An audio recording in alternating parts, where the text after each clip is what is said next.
That story is complex, and it involves, things like local governments. And thankfully we were successful in this, is that, we started talking to drift masters. Can we remake the facility in some way? Just don't get me in trouble. We will be introducing a fourth party to the talent roster. I mean, listen, I can always edit it out. I can just tell Kyle, hey, cut the name right now. But that your intuitions think are true are bullshit. I don't know if that means Tio's now my boss or how this works, but either way, I'm excited. I'm really, really excited. If Osbo wanted to tag team or whatever, and he could come into the genre that I play a little bit more, that would be great. I would do that for SEMA or something like that. Waiting to see this hat in person for years. That's not well done. That's congratulations. I have this vacuum video where... That's a bad match. Do you need us to stop talking? You kind of gave me the chills a little bit, but... I mean, what are they going to do? Come give me a ticket? It's on YouTube. You do dive into some stuff, don't you? He's the hero we needed. We're doing this inside the Texas Roadhouse. Hope you are not in Prospect next year. This episode is brought to you by Nomatic. Now, Nomatic makes some incredible travel gear. I mean, it is what I have been using basically nonstop since 2019, and they are offering you 15% off your entire order by using the link down below. Your discount will be applied at checkout. We are also doing a giveaway for one of the Nomatic backpacks. This thing is amazing. I've been daily driving one for over a year now. The value on this backpack is $330, and I can tell you it is 100% worth it. If you want to win that backpack, head over to the podcast website. That is outerzonepod.com. There'll be a little tab at the top where you can put in your info. You got to follow our socials, follow Nomatic on Instagram, and submit your email. That way we can contact you if you win. And if you are a podcast member, you are automatically entered into the draw to win a Nomatic carry-on, which is something I've been using for over 2 years now. It is insane how durable it is. It's incredible. Thank you so much, Nomatic, for offering that discount code. Like I said, link down below, and for hooking us up with the giveaways. So please check out Nomatic, and hopefully you're one of our many winners. I know you're not supposed to wear the band's t-shirt to the actual show, but you can wear FD merch when you go to FD, and you can get it all ahead of time and save yourself 20% by using Podcast 26 at checkout. Yes, get your merch ahead of time, skip the crazy lines, and just show up already repping awesome FD merch by using Podcast 26 at checkout when you shop for merch at shopfd.com. Did you know that premium podcast listeners have already heard this episode? Yes, they get it ad-free, they get extended content, they get a bunch of really, really cool stuff, all for $5 a month or $50 for the entire year. All you have to do is head over to outerzonepod.com and sign up for it. You get entered into giveaways completely for free. You get all the stuff I already talked about. You get to help build this show.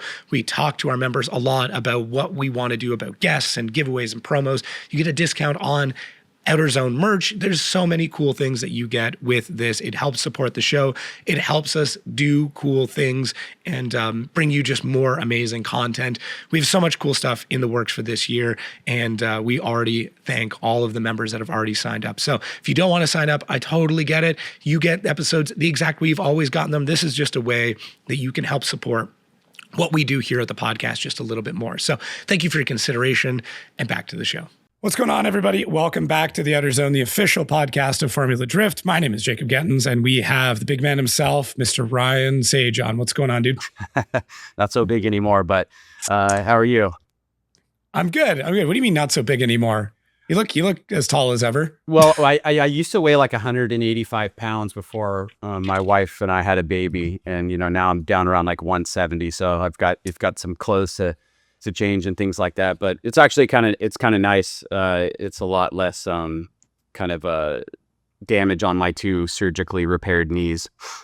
Fair enough. I was gonna say I would kill to be down to 185. That's like my goal weight. So I mean, just remember that like your heavy is my skinny. Well, I mean, I tried to get to that weight. Like when I left high school at like 160 pounds, and I pretty much weighed that through most of my early 20s. And then when I started getting into things that are more active, and In particular, the reason why I started doing that, I was really trying to like gain muscle and things like that. And it took me many years to get there, and it was quite hard to keep it. And I basically most of my career I kind of lived in that range. I think probably the latter part of my career I've lived in that range. So to go back to like almost down to high school but not quite is kind of interesting. There's some weird physical benefits to that, and there's also some costly benefits in terms of like clothes and things. But yeah, it's all good. I guess this is part of getting old. Fair enough. Fair enough. I do want to. I want to ask how your collarbone's doing, because we almost had to change this podcast based on your clavicle. Yeah. How I don't know what happened. I'm hoping it's a good story and not like something weird. But It's pretty. It's how are pretty you feeling good. up? Yeah, I mean, I still have remnants of it here. Okay. You know, and you can probably see the yeah. the difference. So yeah, it's completely shattered. Basically in three different sections, but really one major break. The bone kind of went like this, and so I've got some parts of the bone that are floating around in there. And yeah, if you want to know the story, is basically my best friend passed away about 2 years ago. And his family didn't really give him like a burial, and we kind of knew that he wanted to have a burial. It wasn't like he was planning on passing. This was like a totally freak situation. And so we end up getting a hold of his ashes, and so we basically took him out to his favorite place in the desert, where we would go dirt bike riding with friends that I've had for a long time. And we made like a nice little burial thing for him, and we've been visiting that every single year the past 2 years. Actually, last year was the first year because we were trying to get the ashes. And so we were out there visiting him. It was a great time, like just getting ready to go to the site. And it was a buddy of mine, a firefighter. We were flying out there, going through some whoops and out in the desert, probably going about like 30 miles per hour. And it wasn't really about how fast I was going. It was about how fast I stopped. Gotcha. Yeah. The rain around here, was really great because it kind of softened the soil up, and it was cool to have it. But we did get a lot of rain over the previous few months, and leading up to this, like, probably like 2-3 weeks before that. And so like out in the desert, you get these ruts in areas where you kind of go up and down. So I was a little bit conscious of that. I broke my arm once out in the desert when I was 12. And so I kind of still have that in the back of my head. And I can't really explain how it happened, but my buddy that was riding behind me was like, it was as if somebody tied a rope to your front wheel and turned it like that. And so so we were going up over this ridges, and we were just making sure nobody was coming up the other side, or that there wasn't some big rut there. And all I really remember is I'm going, and I get to the top, and I like lose the front, and I just slam hard, and I jump up really fast, be like, and he's like, dude, he's like, stop. And he's like, let me check you out. He's a firefighter, so he's got like the whole medic stuff.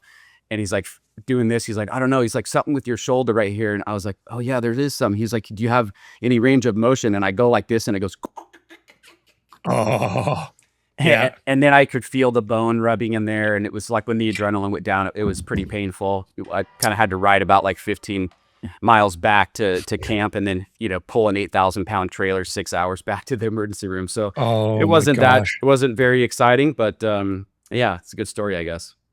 Damn. Yeah, I shattered mine when I was like 13 or 14. Same thing. It never healed straight. Like it's still. Oh, you have that? Underneath. You got that? Yeah. I'll show you when I see you in a couple of weeks. But it never healed straight. But what's weird is like a tendon or something got on the wrong side of it. So now if I move my arm in the wrong direction, it like pulls my pec muscle involuntarily. So if I go like this, it'll like a tendon will come up in my neck and my pec will lift, even though it's not supposed to. It's really weird. That's wild. Yeah, I was pretty worried about that, and I was 100% committed to doing surgery if I needed it. And when I got the initial, kind of diagnosis after the ER room, or the analysis from a doctor that I've gone to that's done my knees. He was like, oh yeah, dude. He's like, if you want, I have an opening tomorrow. This is like a Tuesday. He's like, let's do it tomorrow. And it was kind of shocking to hear that. And he gave me, it never happens. And he gave me all the latest and greatest and a bunch of resources to look at. And he's like, but you know what, man, like you seem like a sciencey guy. He's like, let's go get a CT scan and then we'll verify it and you'll feel better about it. So I went and did that, and like a week passed, and something happened around like 7 days after, where all of a sudden, like the suffering that I was going through, which is literally every movement of the day. And I, like, of course, I'm a moron. I go right back to work, do all the same stuff, just suffering through it and being embarrassed that my wife has to dress me. I started being like, dang, I'm kind of feeling like a little bit better. Like, yeah, my range of motion isn't all that great and it's really painful, but I don't feel like I'm suffering. And so when I went back, I was 5 minutes late to his appointment, and I'm running from my car, and I go in there and I sit down, and he comes in. He's like, dude, he's like, you don't need surgery. I'm like, what do you mean? He's like, well, I just saw you running in the parking lot, and this is 7 days after you like completely shattered your collarbone. He's like, that shouldn't be happening. So either you have a weird pain threshold, or your body is recruiting enough for there to be like some improvement that's going on. And he's like, I don't really see like the morphology or whatever they call it, in terms of the way that it's setting. It looks like it's going to be okay. So, nice. It sucks. It could not have happened at a worse time, of course, with everything else that's going on preseason, but it is what it is. Yeah. Well, like I said, I'm happy that that's a pretty cool story. It could have been a lot worse. I was expecting I was having a shower and I slipped and took it off the corner or something like that. So at least you're doing something kind of cool. You like people that ride dirt bikes. Like I know Turk and Field and a bunch of other guys in Vaughn. Dylan does, yeah. And Dylan, like slamming on a dirt bike, it's a whole other level, man. Like I've crashed on a lot of things, and you kind of get an idea of like, oh yeah, dude, you just got broke off hard. A dirt bike at speed, it doesn't seem right. Like it feels like it feels wrong to like crash that way.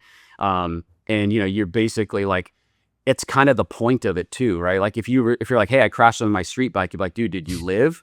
But on a dirt bike, it's like normal, but it is so aggressive a lot of times. And mine was, I'm going, I'm down. There was no anticipation, no flailing or anything like that. I just boom. And it was like, we were probably going like 25, 30 miles per hour. And my friend's reaction, it's funny in hindsight, but in the moment, he like flew off at his bike. It sprawled all over the place. And he was like coming to check me out, make sure I'm not dead. Cause like I kind of hit here, right? So I could have hit my head or something like that. But yeah, very exciting. Well, let's get into the fun of it. I know you're super busy. So if this episode runs shorter than what some people are expecting, we're only a couple weeks out to Long Beach. I would say this is the most amount of changes we've seen, at least in my recollection, when we talk about, judging, tracks, there's a lot to take in for this year, but let's kick things off. Track decisions. I don't know if we want to start off with that. I know I saw Andy was out checking out Stafford yesterday. He came back and said, hey, I really like, and this is Andy Luck says to me, I really like this track. I really like the vibe of this track. And that to me is like the highest of praises, because there's not many things that Andy Luck likes. Mm-hmm. So if it makes that short list, I think we're in a good spot there. Yeah. I mean, the umbrella point is basically, I cannot remember a year or even a period of time where we have done more things that are substantively different from a previous year.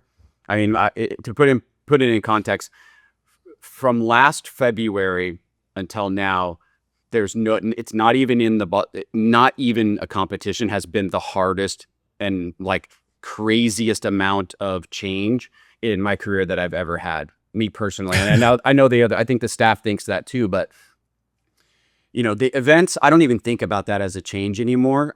It's not like in my purview. I know we're doing those. I know it's going to suck. We usually like to keep it to one a year. But we've changed every single system that we use in the company, public and private, or in the office. We're moving offices in July. I didn't know that. July, yeah. And I'm literally like, that's a good time to do it. I'm looking at yeah. Well, there's a story behind that too. I'm looking at the lease right now, which I'm supposed to sign, at a certain point today. I'll push it a little bit. And then on the cusp of that, we have all of these new partners, which are all good things. We've got, the new tracks. We've got all of the telemetry stuff, that you had on with Michael the past, was that a week ago or so when it aired? Yeah, a little bit, that. yeah. And that's just a whole other ball game. So I think that the thing to say about the tracks is, Connecticut, it is great that Andy's responding that way. And we all kind of saw that a little bit. I think that was a move of necessity, though. There was really no way that we were going to be able to guarantee that we could have an event at E-Town. And they were kind enough. This usually doesn't happen. This happened like in the case of Irwindale. They were kind enough to be like, hey, we can't tell you that we're going to be around. And like, if you know the backstory there, I'm surprised that like that hasn't been in the zeitgeist as much as I thought it would be. Yeah. I think it is within like the deep circles, like everybody kind of like well within knows the struggle that's going on. If you do a little bit of research, you can look it up. But I think they're holding it relatively tight to their chest until there is something to talk about. Yeah, and look, I mean, that story is complex, and it involves things like local governments and the way that zoning happens and all that. And so, I mean, we love those guys. We would have loved nothing more than to say, hey, this is a last hurrah. We've learned our lesson on last hurrahs, though. So I'm grateful for that, the team there was like, look, man, like, and this literally went up to the day before SEMA. Well, that's another crazy story. I don't know if I've told you about. This went up to the day before SEMA, after we had made a connection with Connecticut where it was wavering a little bit. And we were like, man, we have to, on the prudential side of things, we have to at least make sure that we see this through. And then eventually, Mike was basically just like, man, it's not going to happen, but maybe we can do like a specialty event together or whatever. So that's that one. And that's bummer. But I am holding out that and we are talking kind of a little bit, behind the scenes about, is there a way that we can do something there and have last year not be like the last one until everything else gets finalized. So, Connecticut, it was an event of necessity. And I think with Indy and with Vegas, those two events were the ones that in many different ways we had the most challenges with. Some of them may not have been seen by even the competitors. And it's not, it has anything to do with the relationship or anything like that. It just has to do with, when we get dates, when we can come into a market, the ability for us to be able to grow. And so like in the case of Utah, for example, we were maxing that place out even as big as it is. And like the fan experience was kind of suffering, I felt. And there was really no way for us to do anything more there. I mean, we talked about going counter course and, that kind of got shot down. Yeah.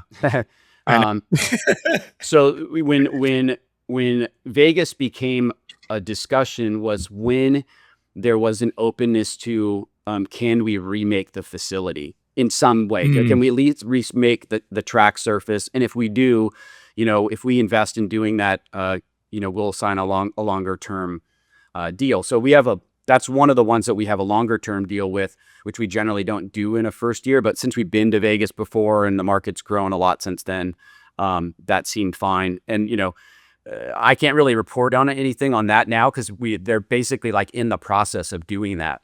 But the track will be pretty much completely redone, and the surface will look way different than it does right now. Or for people that have been there, they may or may not know that. And then IRP it was just a great opportunity that popped up for us. And, we needed to try to find a time slot that we could build off of, a time of the year. I mean, I don't know if you know this or not. Actually, I've been saying a lot. Let me pause. Go ahead, respond to that, and then I'll come back in and go crazy again. No, you're good. You're good. I like all of the choices. I think Vegas, it's a great time to head out there. Like when we talk about like how Vegas is doing as a whole, as well as like having Jeff be able to go out and do some stuff at Hot Pit to kind of have like a quick rundown of like, hey, this is what it could be. And watching that, I was like, okay, there's something here, especially knowing that there's new asphalt going in. It looks good. And then for me, like Indy is Indy's sick just because it's kind of one of the big racing capitals in America, if not the world. So, and that city is built for racing, like from the hotel structure to the airport structure to the restaurants to everything. It is built to host racing events. So for me, like a lot of the things that make an event great is that like from the time you want to leave your house to the time you come back to your house, that's an entire event for me and for a lot of the fans. Yeah. So does all of that work out? You know, is the airport good? Are there hotels nearby? Is there good infrastructure to get people to and from the event, parking, all that? So that was one where I looked at it and went, oh, that's an absolute no-brainer. Yeah, I mean, I think, you know, the way that it all came together is not in an ideal scenario for us in terms of the dates. Most of the dates that we had either were not available to us or, you know, one of the things that we really, really tried hard to do, and thankfully we were successful in this, is that, you know, we started talking to drift masters probably, oh gosh, in the middle of the year, maybe towards the latter part of the year to check dates. And when we initially put our drafts together, we had 5 conflicts.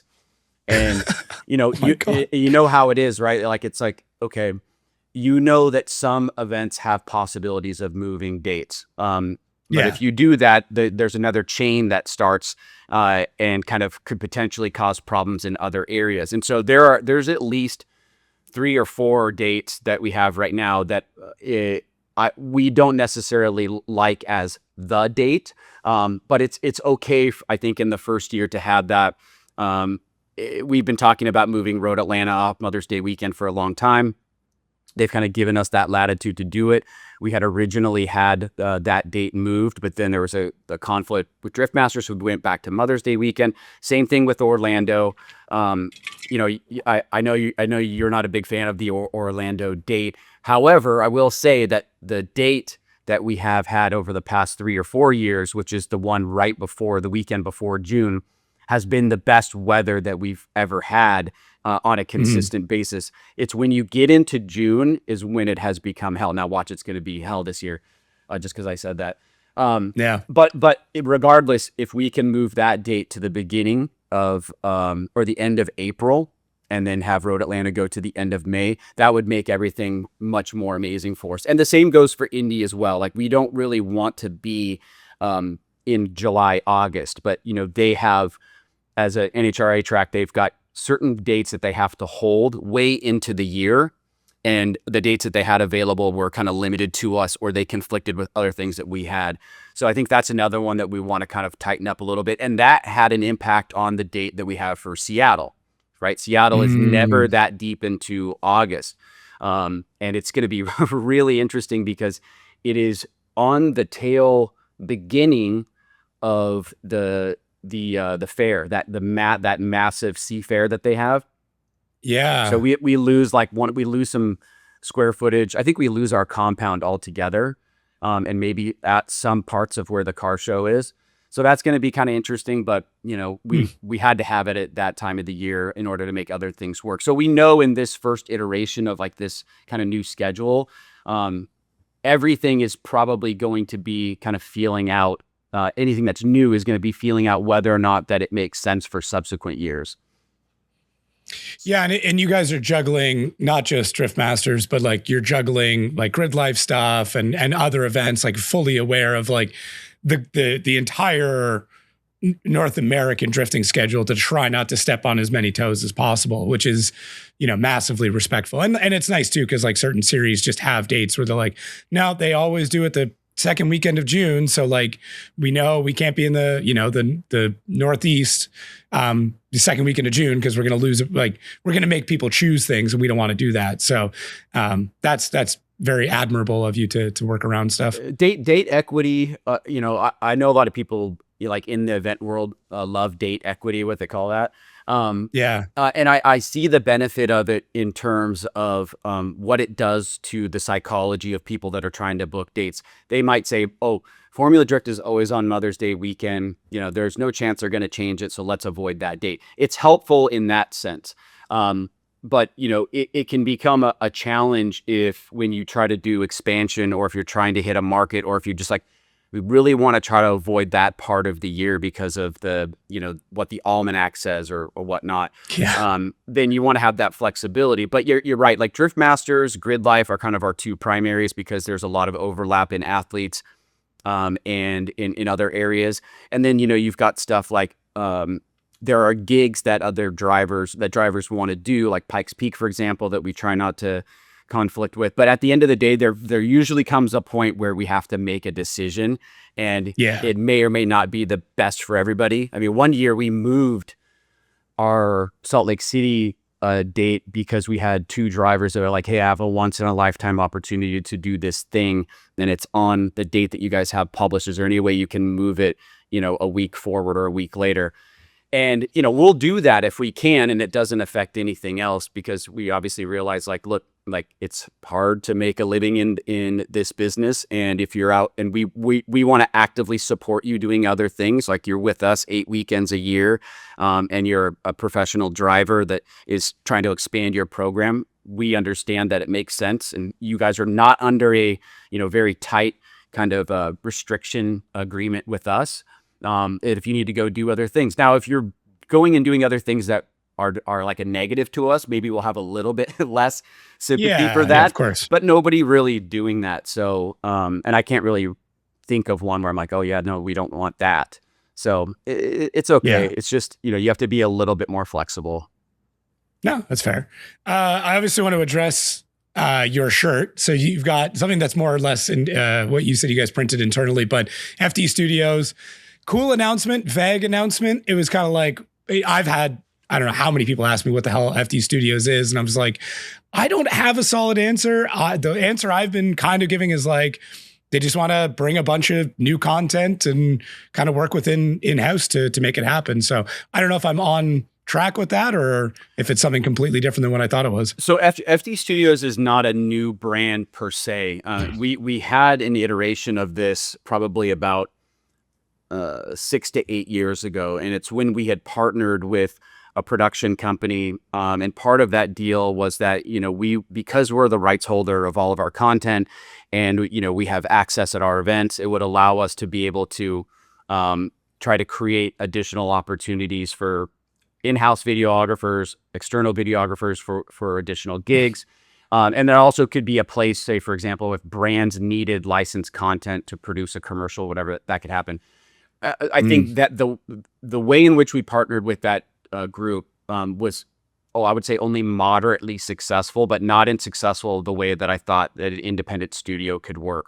So for the past 4 or 5 years, maybe 6 years, we've been outsourcing our main content to the same production team that does our live stream. And they've been doing an incredible job. It's very slickly produced. The stories are great. And for the money that they're getting to do it is pretty amazing, given the fact that like half the budget goes to travel. But we because we have a good relationship with them, and really the real business with them is in the live stream, we both kind of sat down and we're like, I think there's a better way that we can do this content. And so they relinquished that budget back to us. And we essentially said, okay, cool. Then what we want to do is try to figure out, can we take that, and instead of doing this project with a third party, let's take our employees here that have been like giving basically their life to the sport, that we have doing things associated with content already, and somebody that is already like very well versed in the management and creation of content. In Joyce, she was really doing more of a sales and marketing role while she's been here. After Jim left, I brought her on kind of full time, and she became a help to Brian on the sales side, and then she would help me with some miscellaneous marketing stuff or whatever. And so like the post Jim stuff has kind of been going, and I'm kind of fine tuning it now. And then Tio, who has been our in-house videographer and producer and kind of a social media guy, I thought it was time for him to kind of get an elevation. And so basically we elevated Joyce and Tio to co-directors, and then we refounded this. So this is the first time we're actually doing it internally. And our primary partner in it is Larry Chen Photography. So they will be doing things for us that we were already doing with the other group. But they are also getting an expanded role, in the series to help us cover what we need to. And Joyce and Tio are essentially going to act as like the EPs and producers, or the EPs and directors of the content that we need. And it works in a financial sense because we're doing a massive pivot out of what content we were doing to what is now kind of working in the space in a more dynamic way. And like, to put in context for you, and you'll obviously understand this, we might spend tens of thousands of dollars on a particular project, a long form project, and then spend $100 on a set of clips, whatever. And one might be 100x more valuable than the other in terms of viewership. Right. So it's not to relinquish those things or to reduce narrative, but it's to basically focus effort on what is going to drive value for the people in the series. And I can't think of a better way to do it than to like incentivize our existing employee base and give, greater opportunity to them.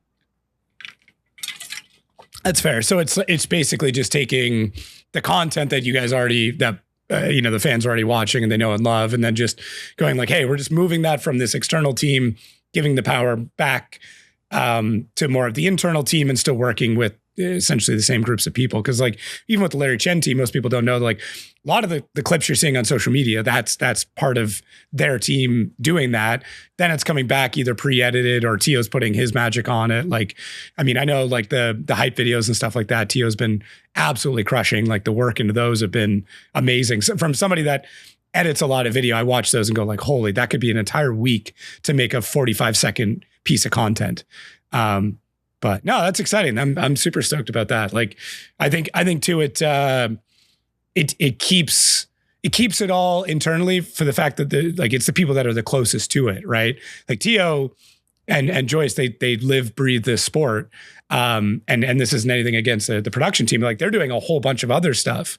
So their focus is kind of on all these different events that they're doing. Whereas now the focus of this content team is just solely on FD, and that's it. So they can get as close to it and be as up to date on everything as possible. Yeah, they were doing us a favor, to be honest. Like, I would never ask anybody to kind of do what we were trying to do in the content space for the budget that we had to apply to it. But it only made sense because we already had this bigger deal with them on the live stream side. And there are synergies in that, because when they produce content, then it's able to go into the stream when we have things that we know that are going to happen, right? And you can do timely pieces much better that way. And so there will be some effort with Joyce and Tio to kind of produce to the live stream team analogous content that will be able to fill those times when, say, for example, okay, there's a crash, and you'll know about this because you're in the booth, right? Kevin's down there, and Jared will say something pithy about Kevin. It'll be like, well, and now let's check out Kevin's corner, right? So and Kevin's corner's ready to go. So there will be some work that needs to be done there. But I think one of the main considerations is, like, we could have gone very aggressive into the monetization side of the way that things have developed in the sport, and kind of said, hey, FD owns the rights to all the content, and all of you videographers that are basically monetizing on behalf of teams and sponsors, you can't do that anymore. We're going to take that business. And we didn't want to go that direction. It needed to be consistent with the way that things are, and not to make disruptions within the space. However, the business model for FD Studios will be, I would say, substantively different than just hiring a production team to go and do content for us. Okay, gotcha. Yeah, I'm curious to see what comes out of it. I tried bugging Tio and prying a little bit to figure out, like, shows wise, if there was any difference there, or if there was something new. And I don't know if that means Tio's now my boss or how this works, but either way, I'm excited. I'm really, really excited. I mean, the personalities, right? So like, Tio is not a type A, like, boss type person. No. I don't think he'll be upset if I say this, but one of the reasons why I think he's very special from, like, an artistic perspective is he's half blind in one eye. And I recognized this early on when I'm like, okay, he sees things differently than I do. Literally. Yeah. Yeah, he literally and physically sees things differently. And I've talked about this because I travel with Tio. He's technically in the marketing department, so the market people travel together, and so I spend a lot of time with him. And the way that he describes it is like his vision has attenuated in other ways. Just like people that have hearing issues or that are deaf, they get these other sensations that come about. And I see that in some of his work. And so, he's not going to be like the, whip the people Andy type person. He's going to kind of help drive the creative. And Joyce is just so good on the business and creative side that I think that team together should be pretty successful.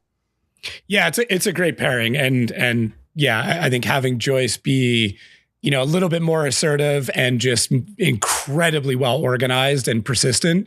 Like that's such a good pairing when you have that. You have somebody who's, a lot more calculated, future sighted with somebody who's a little bit more sporadic and wants to do like cool stuff right now. And when it's like, okay, we're going to schedule cool stuff and you're still going to get to do it, but here are the bounds you work within.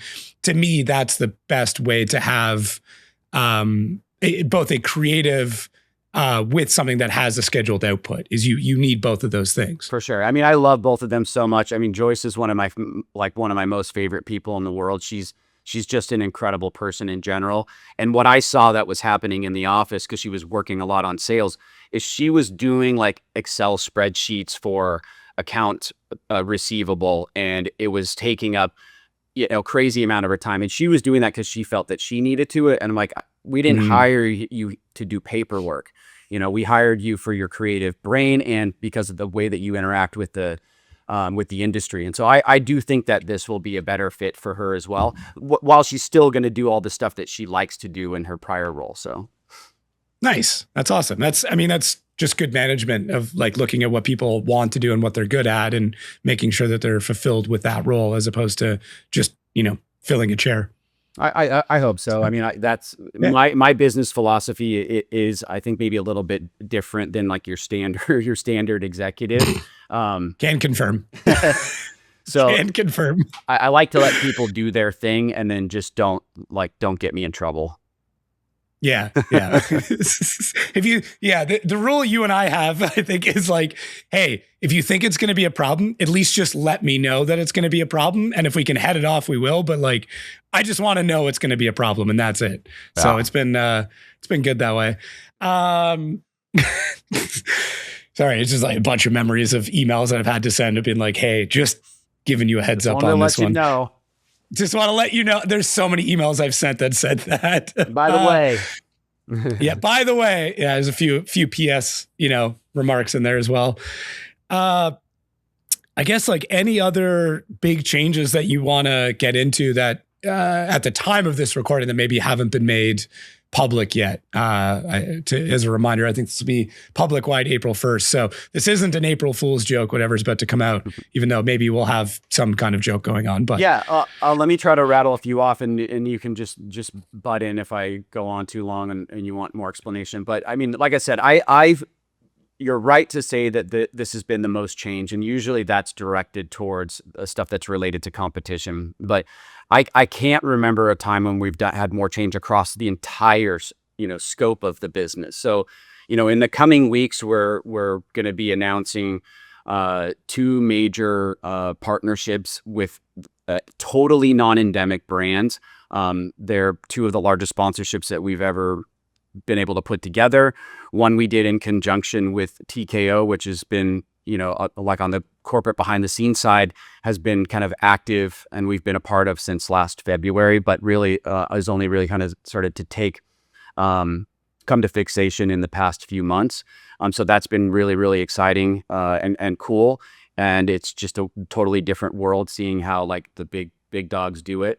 But so that'll probably be if this is in 2 weeks, people on this podcast will know about it, or if they follow, kind of our press side of things, they'll know about it. We've got this year, we're finally for Long Beach, we're finally debuting our Hall of Fame monument that Kevin Wills hand designed and built. And we're going to be doing that in conjunction with another special announcement that'll be tied into the press conference for the top 5 drivers, of which I need to send them emails to ask them if they can make it. I meant to do that yesterday.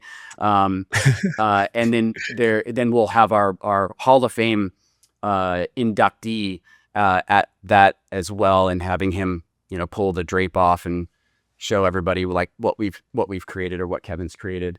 So that's a Long Beach thing. I mean, everything about competition has, I think, substantively and aggressively and it appears all positively changed because of the integration that we've had with Michael's group, and the way in which hate this word, but synergies between Michael's group and our existing production team and their like associates were able to kind of take that and maybe in some way make it more than what it is on the face of it, of what Michael provides, and to bring that from, say, out of the darkness into the public domain. And that's something I'm like embroiled in right now, because the time is so scarce to get it done, and I see how people are responding to things and all that kind of stuff. But our goal is to basically come into the first year and have our qualifying automated at 80%,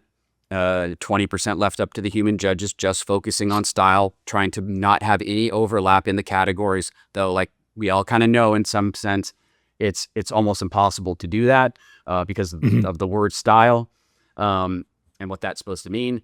And that's going to play a role in trying to, I said many times, we're never going back to qualifying. And we were never going to go back to qualifying, except for one thing that I knew when we had those meetings was that if we could automate it so that it mirrored the time for seating, then I think it would be worth it. Now, as a benefit of that, if we now have this data that's not telling us what the answer is, but is informing decisions, and that can take out the ambiguity of like, oh, which guy slowed down, or how many tires did he drop, or whatever, that essentially has been like a 5-year development for us that we pretty much completely failed at over the past 4 years.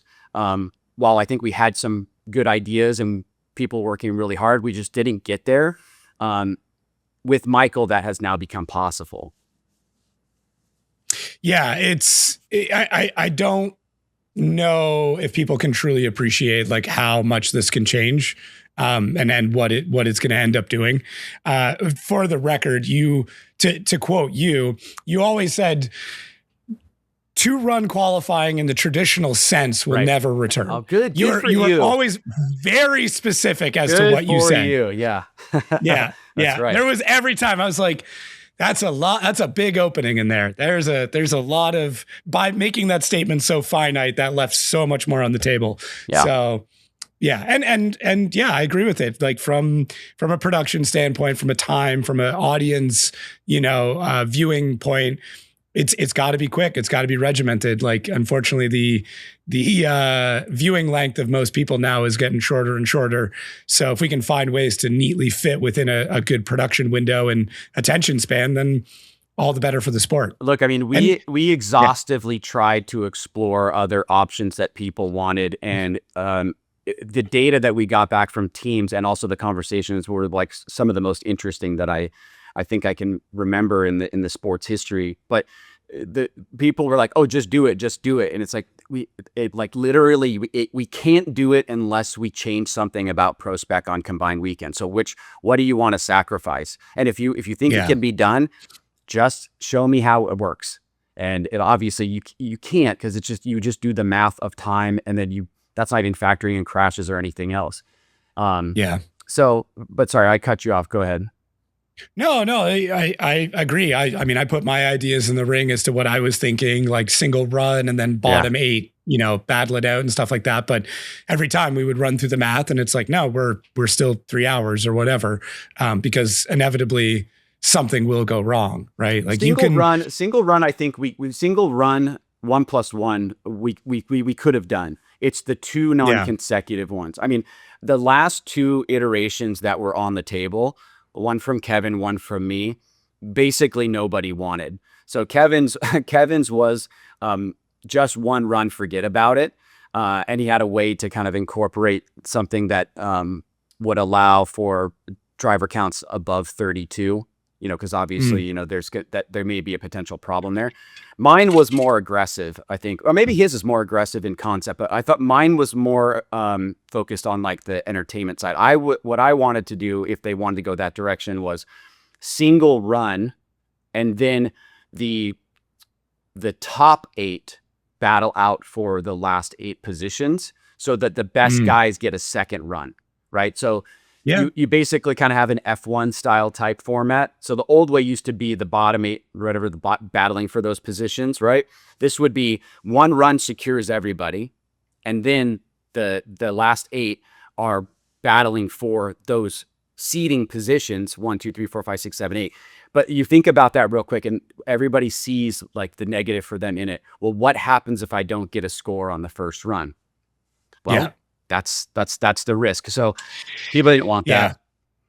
No, and when we have single run, we traditionally didn't see qualifying scores that were as good. When we had double run, that's when we got like our 99s and the 3 100s. I think we've had, like, because you can put a safety run in, or you can go for it and then still know you have the safety run. So for like the actual show, 2 run is better when we talk about a driver ability, but it's significantly longer. I think that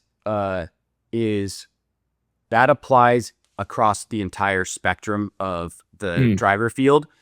The idea that I had applies just to the guys that can do a safe run that gets him into the top 32, into the top 8, right? Enough of a safe run to get him in the top 8. So, like the Deans and the Osborls are pretty much, they can do that, with their eyes closed. And then what we get as fans is we get the best guys, the best individual drivers doing a second run. So now you only get it for the 8 though, right? You don't get it for everybody. Yeah. And that's why, like your example is that because you have that safety run, everybody gets a second run to go big if they know that they're locked in.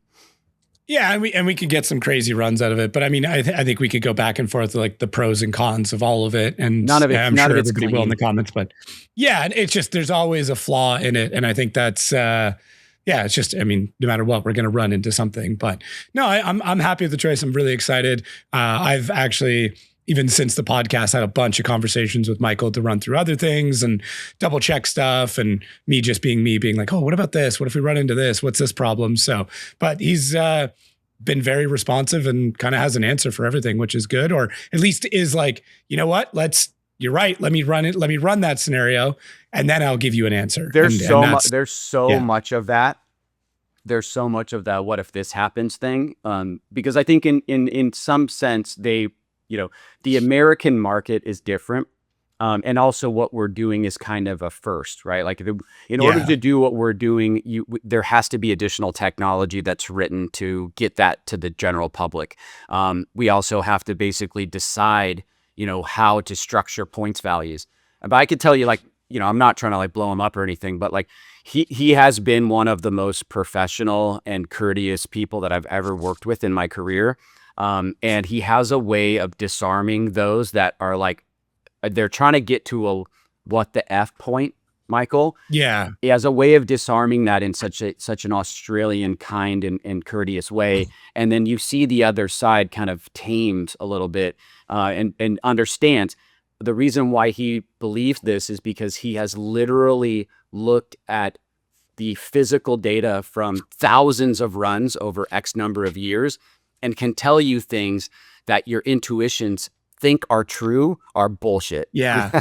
we talked about like track temp changes and like the speed of a run and stuff like that, and kind of got it like, anyways, that's a whole other can of worms. I will break a bunch of hearts with that one later. I have some theories to like battle his data, because to me, a single data point will never tell a true story. You have to have at least 2 or 3.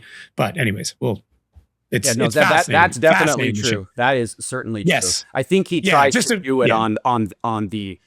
He tries to do it on the bulk when he is asked a question. What do you think about this? What do you think about that? He says, well, what we see is, and then from there you have to just. I think that's a question about whether or not you believe that implementation of that thing is a good for the sport, the series drivers, whatever the case may be. But the data is going to be the data, and it's going to be whether it's an individual point, which you shouldn't extrapolate from, or in the aggregate, which maybe that's okay to do that.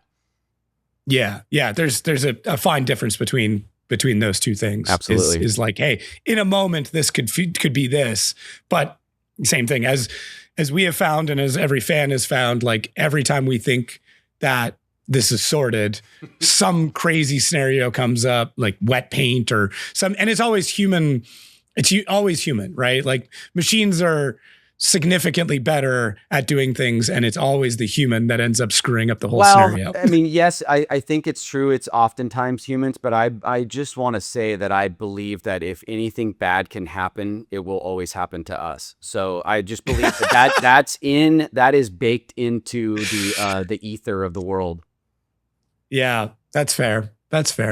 Yeah, humans we got too much going on. That's the thing. There's too many variables every single day. We do too many things. So something bad will happen. I don't know. Maybe we have an appetite for risk a little bit, because a lot of things that we do, the probability calculus, it tends to be in your favor that it's not going to happen. But it's there enough that it probably will happen in a shorter time frame than what the probability says.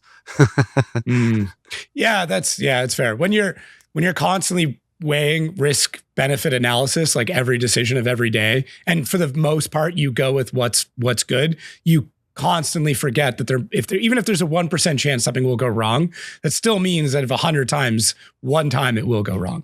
Every single insurance company uses actuaries to derive policies, right? But the one guy that has, his house burned down or whatever the case may be is going to be that one dude that like affects a lot of the downstream things for other people's policy.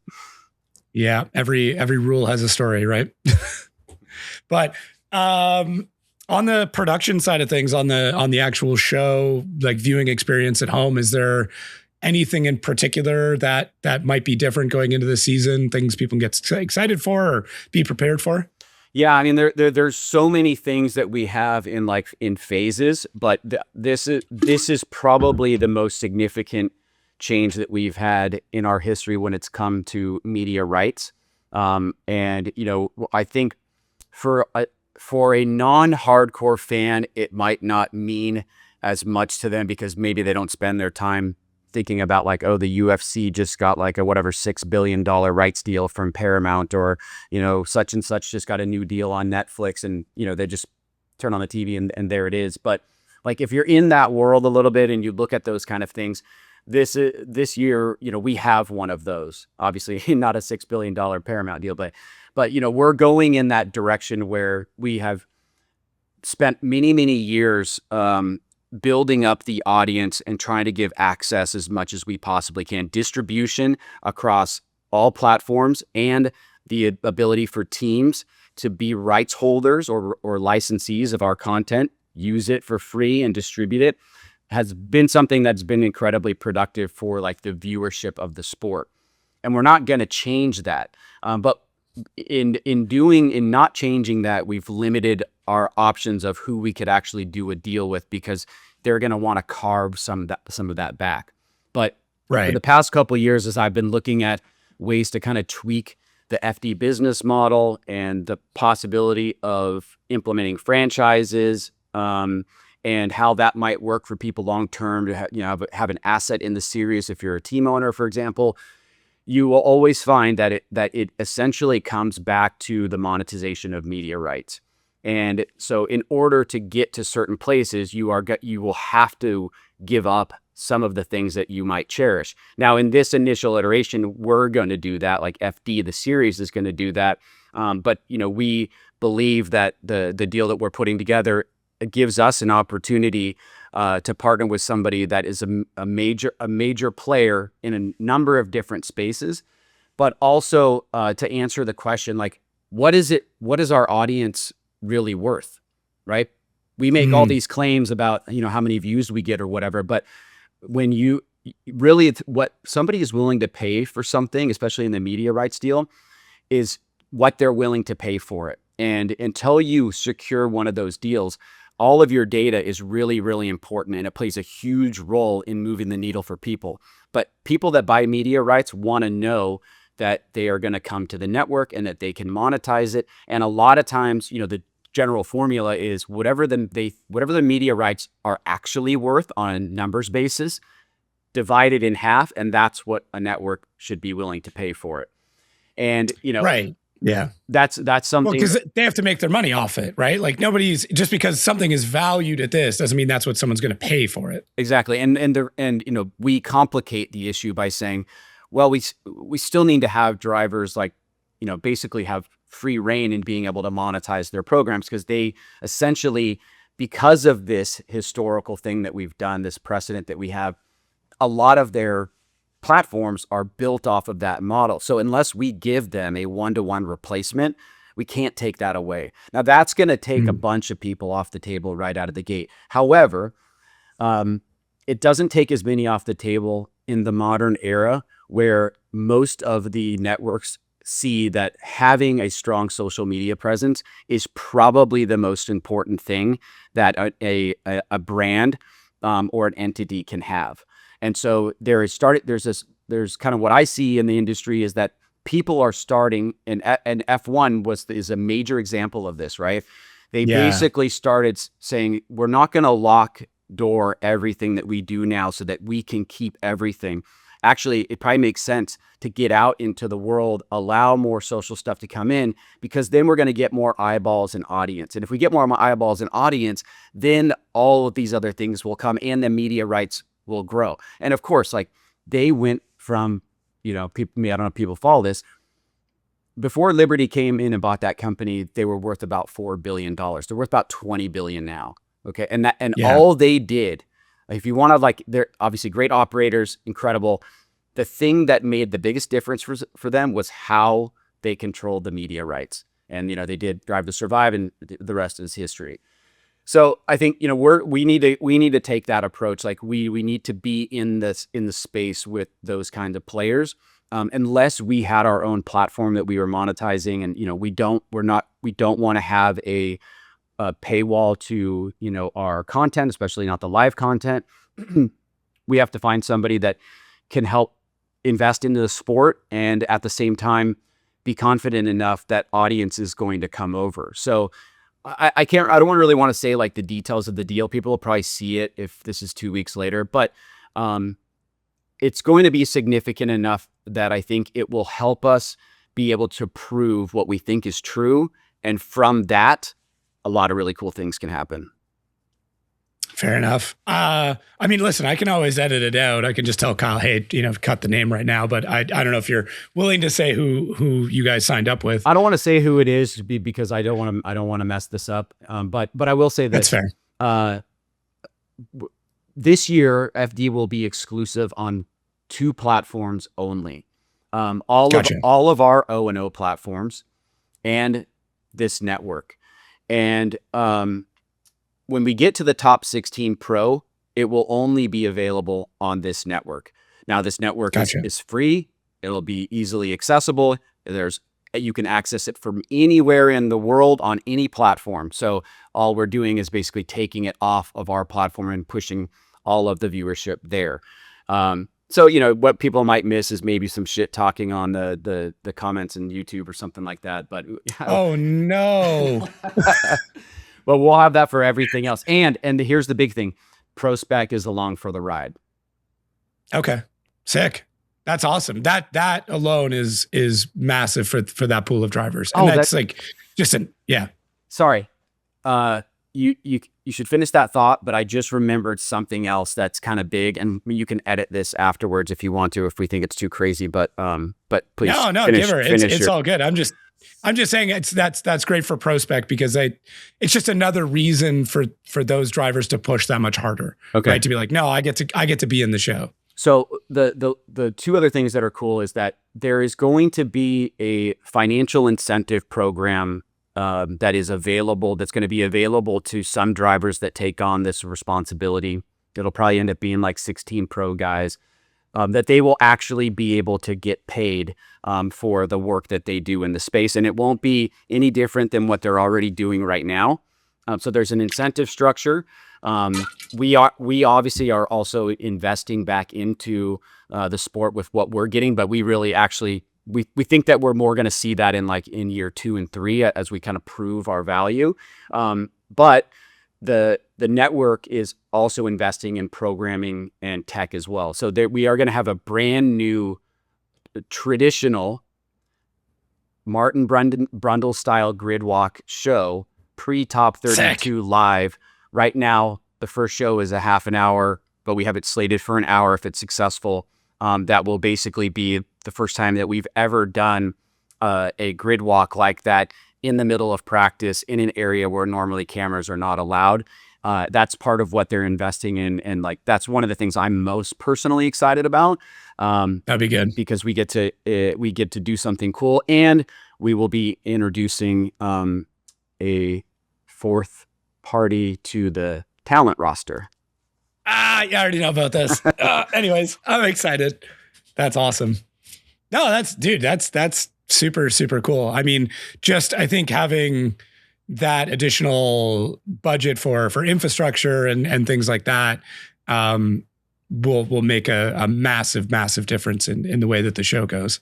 So I'm more excited for like this episode to be done, just so I can like kind of be like, hey, okay, now you can spill the beans. But for everybody listening, you probably already have known about it, or it will be coming out very imminently. Yeah, I don't think people will be surprised. But I think if you look at the basis of the deal relative to other distributions that we've done in the past, it couldn't be different. Couldn't be more different. Okay. I have some thoughts on what it would be putting all the information together, but we'll see. We'll see how close I am. Many changes have been happening in the industry, particularly in the past couple of months. And for like those that are following announcements and things like that, there are very big changes in the landscape of motorsports in general.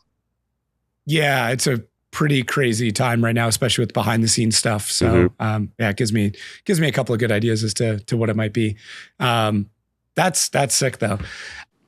This is it. This is your last chance to enter into the Nomatic giveaway. So if you want to win some awesome Nomatic luggage or a backpack, you need to act now, because after Long Beach, it's all over. Giveaway is done. So what you need to do is either become a premium member where you get entered into a separate giveaway altogether, or if you want a completely free, really easy entry, head down to the link below and sign up. That's it. That's all you got to do, and you're entered in to win. So make sure to get those entries in now, because once Long Beach is over, so is this giveaway. Times are tough, and Formula Drift is helping out. We have discount codes available right now for your next event, because I know if you're listening to this, you're probably coming to one of the events. If you are, I mean, please let us know. Jump over in the Outerzone Discord, meet up with some people, and hang out. But you can save yourself $5. There's a whole list of discount codes down below. Make sure to use one, because, there's only 50 available for each event.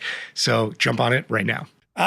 Cool. You were earlier on kind of listing off your massive list of changes. I don't know if there was more that was coming up.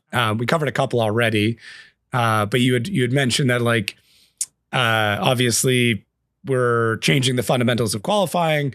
We're changing the production rights. We've changed a couple of major sponsors.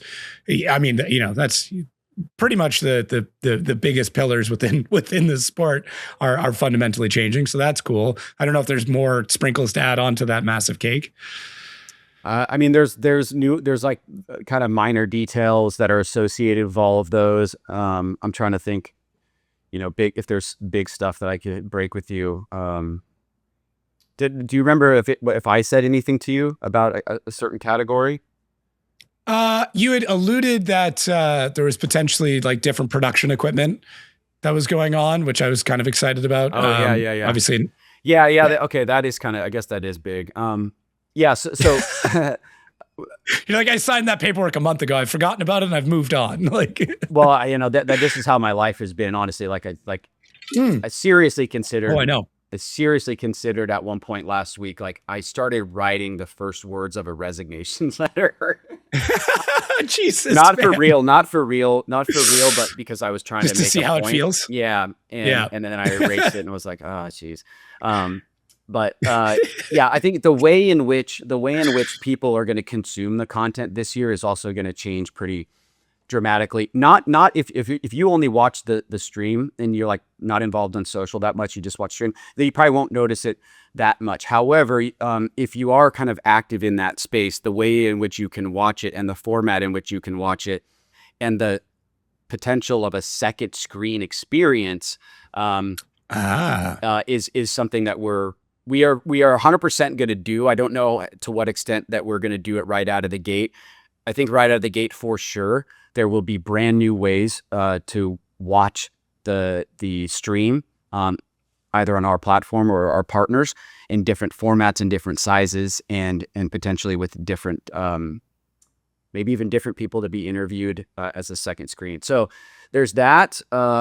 Yeah, we have a new truck this year. So, we got super slow-mo on every camera, which is really cool. Sweet. Upgraded RF capabilities for all you Lorette chirpers out there. That's huge. Hey, that's big news, man. Yeah. And a few other like little knick-knack things. Oh, that's right. This has to do with you. I got you a telestrator. Oh, did you? Yes. Yeah. Oh, it's like Christmas. Oh, I didn't know that. Yeah, I've done one before, so I'm a little bit like I don't know how it's gonna work because I don't know either. The mechanics of it are quite difficult. But look, we have it. We can try it. We can mess around with it, and there you go. You guys got something new.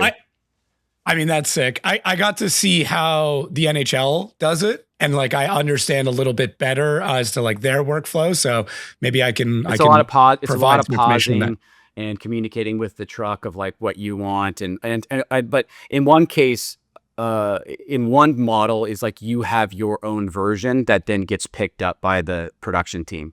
So you're doing it on your own. Yeah. Yeah, which I'm totally fine with. Just give me the keys and I'll figure it out. So I get to just circle stuff. Yeah, that's awesome. Go back, see if you can go back and find, not that you have free time, but when I was doing it, I think a lot of people were talking shit to me about it. Like I try to draw lines or whatever and do things, but that must have been like, that's got to have been like 10 years ago, maybe. Yeah, it was definitely a while ago, but I do remember this because like it seemed like there was a big delay between you drawing and it actually coming up on screen. So like you would draw something and it would completely miss the mark and be like, what the hell is going on? Yeah. Okay. So I remember that because I remember a specific example in Seattle where I'm trying to draw something and then somebody screaming in my ear, we're not there yet, or something like that. So yeah, those were fun days.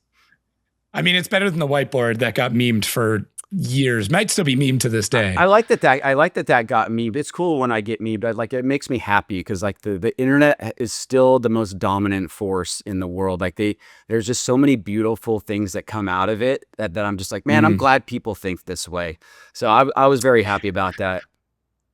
If you, I don't know how often you pop into the Outerzone Discord, but there is a gentleman in there that has made it his entire personality to be Frederick Osbo's #1 fan. Yeah. And there is now meme battles going on between him and other fans. And I'm not going to lie, it's quite entertaining. I keep that open during working hours. If I need a break, I just scroll through them. Like, I don't know how this guy has so much time on his hands to be able to make all these, but they're impressive. So I saw that. Did you like have to email lawyers and be like, hey, we need to keep an eye on this guy? I love it. It's great. I saw that and I was like, okay, I kind of want to get back to this to see what's going on because it seemed very creative. And when one of the first times I went in there after you started it, I kind of realized I'm like, hey, there just seems to be like a little bit of like a remnant of a weird kind of shit talking going on in there. And then I discovered, Andy's been in here the whole time, and like he's active in there. And I'm like, of course he is. Like. What gravitates to about him? What pulls him into those kind of things in particular? I don't know, but it actually is so fitting for his personality. It actually works quite well because he's also like on his own accord done giveaways and stuff in there and just been like, hey, if you can answer this trivia question, like here's some scrapings from Irwindale, and just like no prompting. It's not like him and I are in cahoots with it. He just goes in and then he'll go in and like absolutely tear apart some dude in the comments. And then like 2 minutes later, he'd be like, hey, check this out. No one's seen this before. Here's what we're doing. Like he's kept that Discord alive as much, if not more, than I have most days. That's the paradox, and that's the beauty of his personality. I mean, I realized at some point, like when we got closer, after Jim left, I was like, man, this guy is like, he is so loyal. And he does these things where you're just like, it doesn't seem like it fits the outside personality at all. For example, I'm looking at one right now.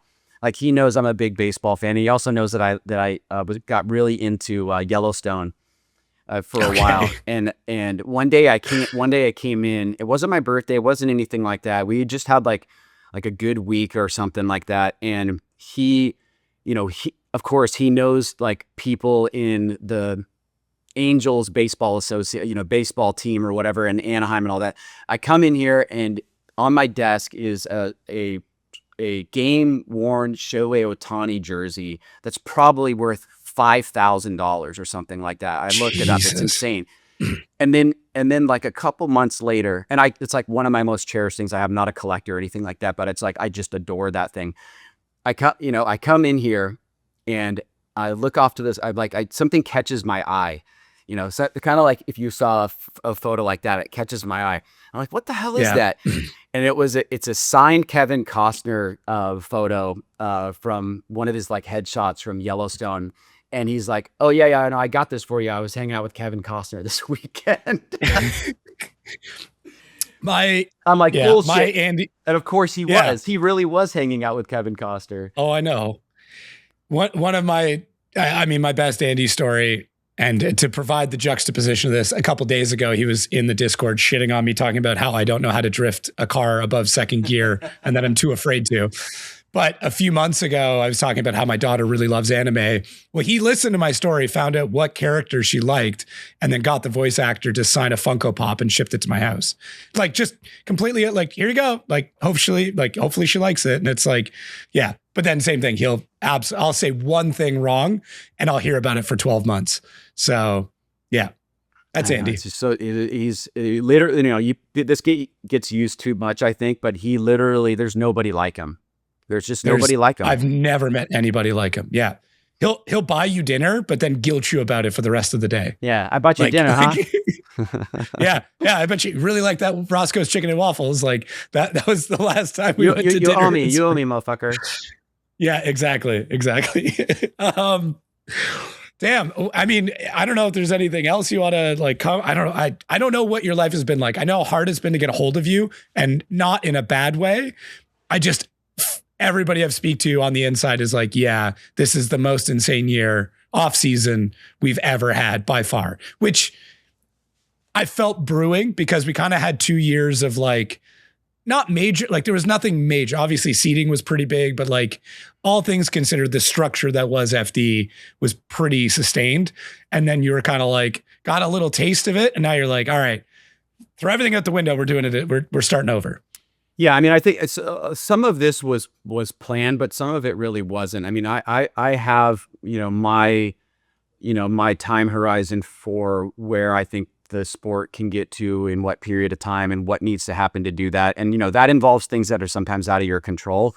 But, when you are creating your vision board or however you do that for yourself as an entrepreneur or, a business owner or driver or whatever it is, there are things that you can see are much easier to grasp and things that are going to be hard to do. And sometimes things that happen that kind of put you in a place where you were thinking about going left and now you're going right because now right seems the right way to do it. Or that the goal, like with Michael, for example, the goal of what we wanted to get to becomes more attainable in a different way, a different format, a different thought. And then, like just last night, I was thinking about something that relates to Michael's thing. And I'm like, oh man, I wish I would have thought about that 4 months ago when we were doing this, because maybe this could have helped, like, save budget in this other area and we could have applied it over here. And, that's just the way that it goes sometimes, especially when, you're working in a small business where, yeah, we have titles, but really like everybody is doing so many more jobs than you could possibly imagine. Brian was on a big corporate sales call the other day, and it was for this sponsor that he had helped close. And the team that he was working with said, okay, so now who do we talk to for the activation? And then who do we talk to for, a lot of the on-site stuff? He's like, oh no, it's me. It's like, okay, well, who do we talk to for this price? Oh, you do that with me. And like, he's like, I realized like there is a salesperson and then an activation person and then a client manager and then a PR person. He's like, I'm doing all of that. I'm like, I know, man. I was like, this is what it is. And you're doing great. But it got him fired up. It got him fired up because he kind of realized, like, in the grand scheme of things, like his work experience and what he's doing, it just is just putting him at a different level than, people that have these really high paying jobs that are maybe like really centered in on one particular thing. And that's cool. I like that. Yeah, I think there's a benefit to having ultra specialists, but I think I've worked with a lot of companies where you have a particular person that does one thing, stays in their one lane. And what I've noticed is a lot of stuff gets missed in translation. Like when you have all these pockets where you deal with this one subject matter, if something has to bridge those two things, it often information gets lost, or a brand really likes dealing with this person but doesn't like dealing with that person, but they might have to deal with that person more often than the person they like. And then that alone can sully the whole relationship, because it's like, hey, I really like dealing with you, but your boots on the ground guy's kind of an asshole. And I got to see him 8 times a year, but I only talk to you twice a year. Like, this is a huge problem. It's associated with the thing that I think any business owner will understand. It's like, people will say, oh, dude, are you guys profitable or something like that? And let's just say that you're a little bit above break even.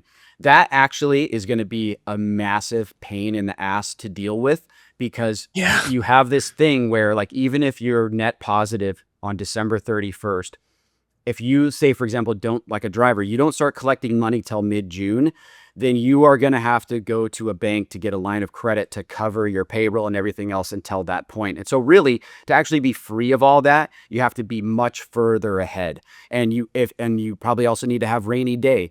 It's why, like, so many businesses in America fail, because most people can't stomach that or can't do that, or just don't have the ability to be like, okay, yeah, let me go get $1 million line of credit so I can keep my employees paid through the holiday season. And like, that's kind of what it takes, right? And it's like, it sucks.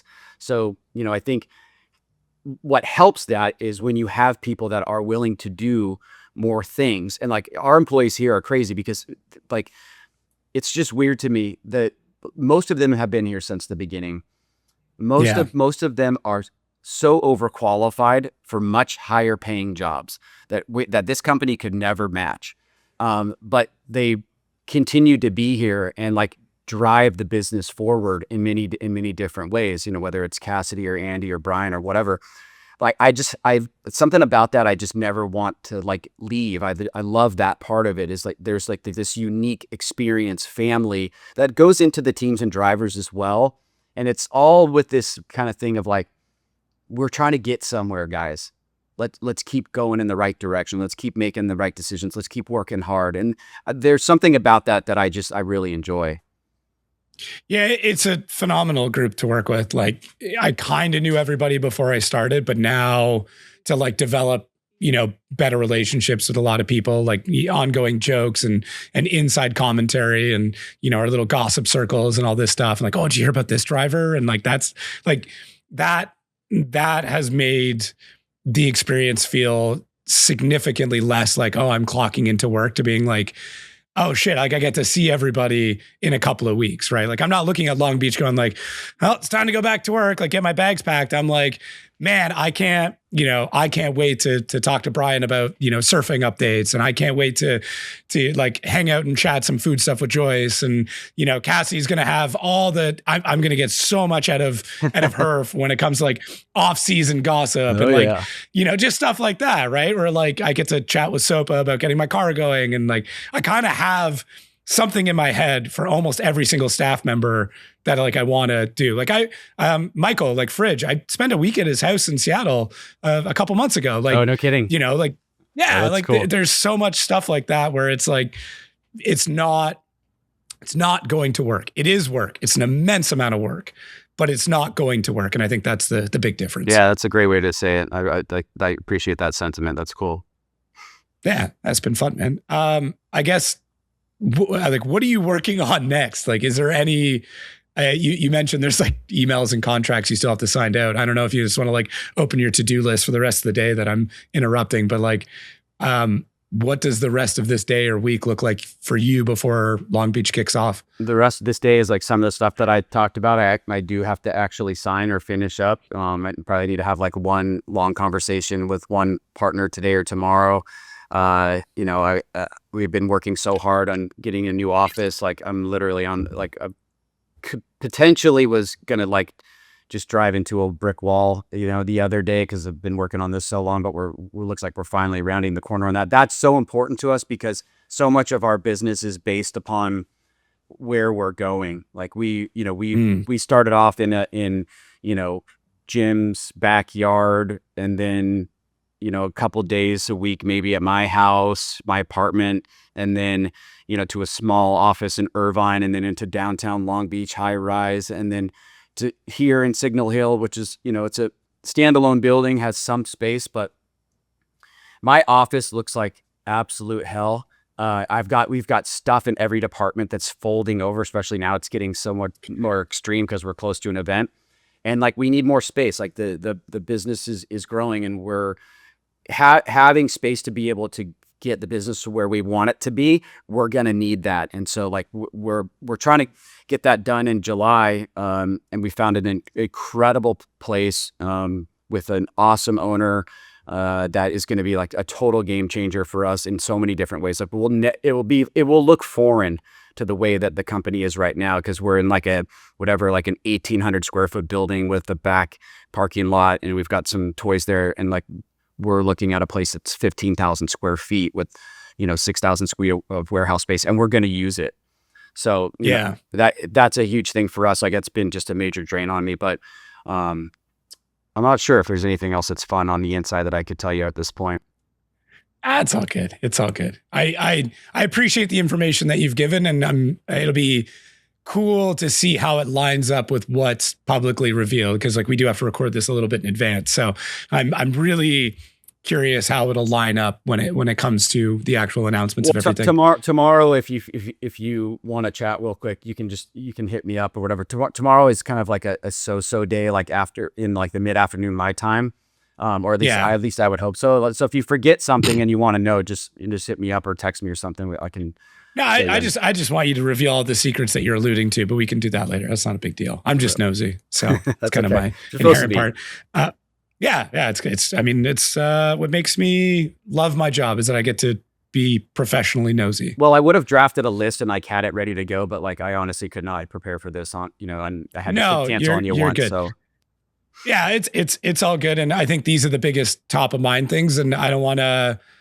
For anybody listening or watching at home, like there's so much more that's still going on that, some stuff may not even come out until partway through the season. But it's going to be probably the most exciting year we've had in a very, very long time. I think the main driving story is like a lot of the stuff that runs the series, and basically all of that is going to change. And many of the fans may not see that, but they may feel it.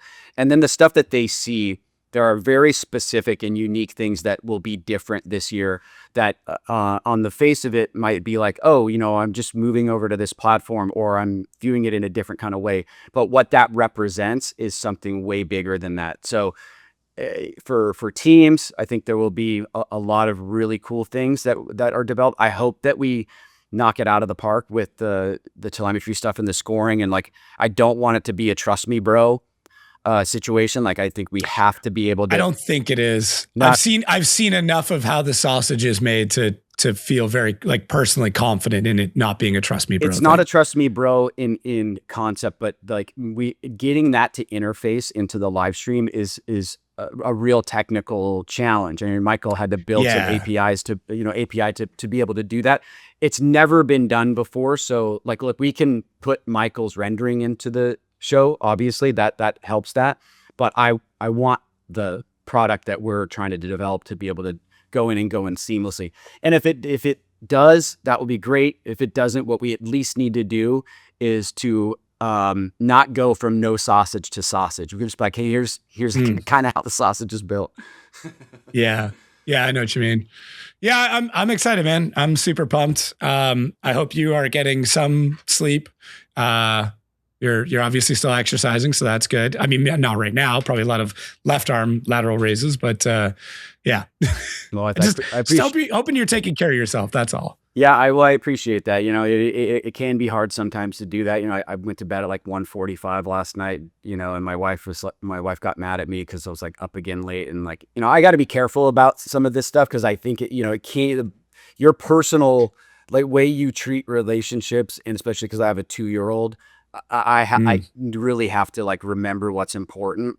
But like in the moment, it can be hard, man. Like I look down sometimes, Dude. and I look up, and it's like it's 6:30, and I'm like, wait a minute, you know, and it's light now that the time changed. It's light all the time out here. So, but I appreciate that, and we'll be good. It'll be fun. Good. Yeah, I know the feeling. I was in I've been redeveloping my announcing app, and I put like 16-hour day into developing it. And it was one of those, I looked up and I'm like, it's 3 o'clock in the morning. I have been doing this since first thing this morning. This is a problem. So totally get that. Now I just got to bug Michael for that same API so I can put that in the announcing app, and then we're good to go. Yes, I already have a good sub. See, I love the fact that people are collaborating, you know, outside of our purview, but knowing that's what we want. So that makes me happy. Cool. Well, thank you again, sir. Thanks for everybody listening and watching. And yeah, we'll catch everybody on the next one. All right, brother. Appreciate you, man. Have a good one. Yeah.